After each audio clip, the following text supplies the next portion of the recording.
Alright mga lods, mayong buntag ni palit ko bugas gabi kay nagplano ko nga ako ning ihatag sa pinakadaghan og mention sa ilang mga kaila sa akong comment section.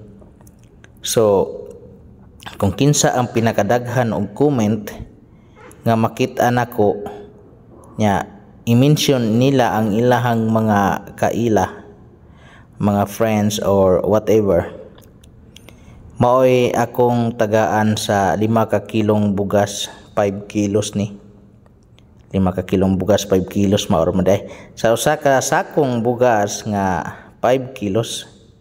So kung kinsa tong pinakadaghan og comment og mention sa ilang mga kaila, ako ni ihatod og mama ila ning 5 kilos nga bugas.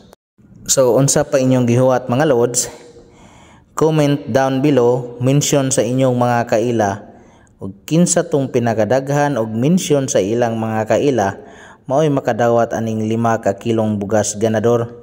Ihatod ko pa sa inyo mga lods. Kung ang makadaog ang layo, akong i-Gcash ra, pero katong duol ra around Lapu-Lapu, Mandawi, Cebu, akong ihatod ang 5 ka kilong bugas mga lods. So maora na sa pa inyong gihuwat. Let's go na mga lods. Mayong buntag kay buntag naman ron, mayong buntag ug daghang salamat.